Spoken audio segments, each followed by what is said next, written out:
A wealthy man is shocked to discover that his daughter and her twin infants are living in poverty in an outdated trailer, and he quickly rushes to their aid, not realizing his life will forever change from that moment.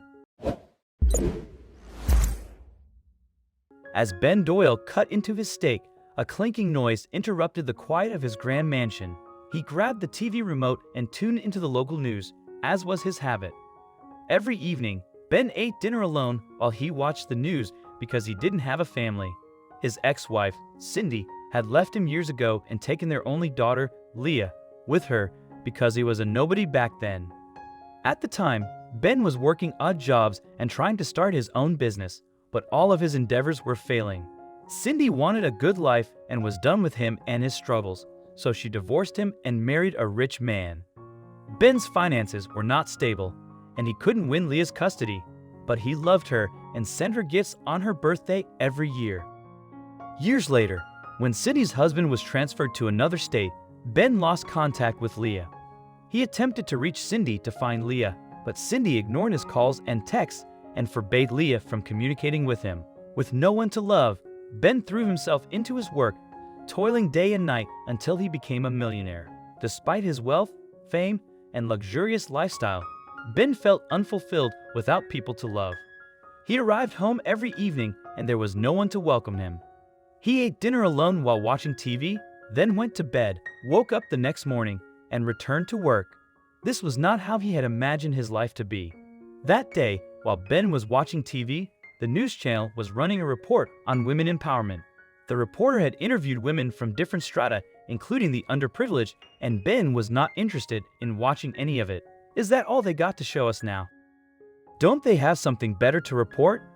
He grumbled as he picked up the remote to change the channel, but then he stopped. He stopped because he couldn't believe his eyes and the fact that the reporter's next interview was his daughter. Good Lord, Leah? Ben's eyes teared as he watched the report, which mentioned his daughter was living in an old trailer with her twin babies. What? What is she doing there? How can she just? Ben noted Leah's address flashed at the bottom of the screen, and the next moment he knew, he was in his car, feeding the location into Google Maps. What was Leah doing in town? Didn't she move with Cindy to a different state? Why was she in such a terrible condition? Ben felt like his head would explode with his countless questions. He drove as fast as he could, and moments that seemed like hours later, he was right in front of the trailer.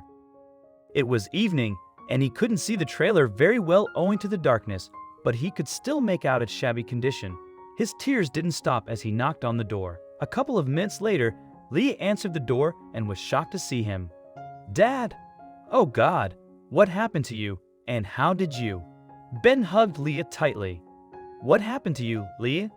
What are you doing here? Why didn't you contact me if you were struggling? Also, if you've not done so already, please subscribe to our channel and click that notification bell to get inspired by these animal stories every day. Now, back to the story. Leah pushed him away. Enough, Dad. You were the one who walked out on us. Don't you remember? Mom told me everything. You never wanted us because you loved your business and career. What's the point at all now?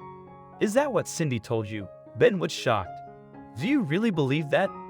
Of course I believe Mom. She was always by my side when you weren't. Ben shook his head. If you give me a chance to explain myself, I want to tell you that it's not the truth, honey. It's not. Are you sure? Where were you all these years then? Ben sighed. Can I please take a seat before I start? I'm exhausted. Leah opened the door wider without uttering a word and let him inside the trailer. Ben spotted the twins sleeping in an old bed in the center of the small space, and he felt terrible. Before I tell you my side of the story, he said, sitting on a stool, I hope you take all those negative things about me out of your head. The truth is, Leah, when you were 10, your mother relocated to a different state with you. She never allowed me to contact you. Every year, I would send you gifts, and gifts. Leah interrupted him. What gifts? Ben sighed. So she didn't let you have those gifts? Here, he showed her photos on his phone. I save every small memory of you on my phone. The pictures we took, the gifts I sent. I look at it whenever I miss you. I used to send gifts every year, but after you moved to another state, I couldn't reach you. I only found out about you today on the news. What happened to you, my love? What are you doing here? Leah's tears flowed freely. She realized she was wrong about her father. I'm so sorry, Dad. Mom passed away from cancer a few years ago, and after that, my stepfather remarried. I was with a guy who brought me here after promising to start a family and get a good job. We started a family, but he left abruptly and never returned. This is how I survived on my own. I work as a tailor to support my girls. Ben held her hands in his.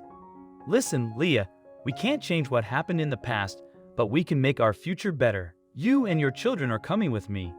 I can't let my daughter live like this, please. You don't deserve this. I don't know what to say, Dad. I'm so sorry. Perhaps I should have made an effort to get in touch with you. I am so sorry. It's okay, honey, he said, hugging her. I love you no matter what. Love you too, Dad. And I'm sorry again. After Lee moved in with Ben, he offered her a high position in his company, but Lee refused. She was inspired by how Ben made a name for himself, and she wanted to do it too.